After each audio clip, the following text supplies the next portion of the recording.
Здравствуйте, мои дорогие зрители! Настало время послушать сказку. Сегодня я хочу рассказать вам старинную русскую народную сказку «Лутонюшка». Жил-был старик со старухой, и был у них сынок Лутоня. Вот однажды старик с Лутонею занялись чем-то на дворе, а старуха была в избе. Стала она, значит, печку топить, да уронил полено, и превеликим голосом закричала, завопила. Вот старик услыхал крик, да вбежал в избу и спрашивает старуху, что она вопит-то. А старуха сквозь слезы ему отвечает: «Ой, если б мы женили нашего Лутонюшку, да если бы у него был сынок, да если бы он тут сидел, я бы его ушибла поленом-то». Ну, и старик вместе с ней начал кричать о том, говоря: «И то ведь старуха ушибла бы! Кричат оба, что не есть мочи». Вот бежин Лутонь спрашивает: «Вы о чем кричите?» Они сказали о чем. «Если б мы тебя женили, да был бы у тебя сынок, да сидел бы он вот тут, старуха убил бы его поленом, оно упало бы прямо сюда, да таково резко». «Ну, — сказал Лутоня, — прощайте.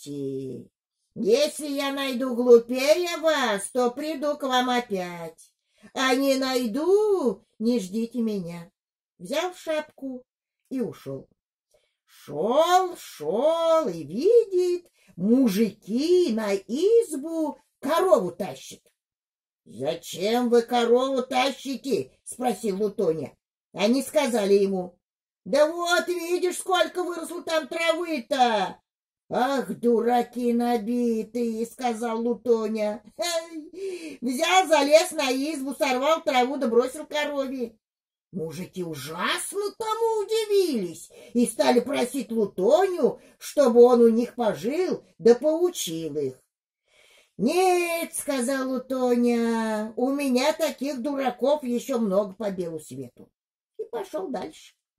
Вот в одном селе увидел он толпу мужиков у избы. Привязали они в воротах хомут и палками вгоняют в этот хомут лошадь.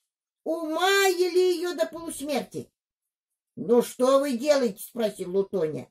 «Да вот, батюшка, хотим запрячь лошадку». «Ах вы, дураки набитые! Пустите-ка, я вам сделаю». Взял и надел хомут на лошадь.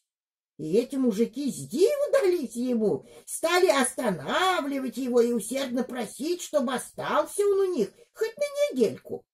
Нет, Лутонь пошел дальше. Шел, устал и зашел на постоялый двор. Это такая, как гостиница, так называлась. Тут увидал он, хозяйка-старушка сварила суп, поставила на стол своим ребятам, а сама то и дело ходит с ложкой в погреб за сметаной. «Зачем ты, старушка, понапрасну топчешь-лапчешь?» — сказал Лутоня. «Как зачем?» — возразила старуха охриплым голосом. «Ты видишь, батюшка, суп-то на столе, а сметана-то в погребе».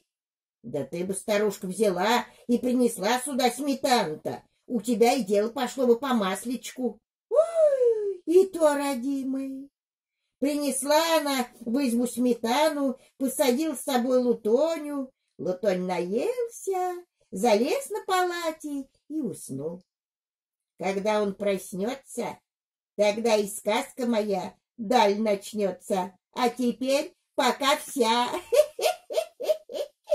Спокойной ночи, мои дорогие, сладких снов!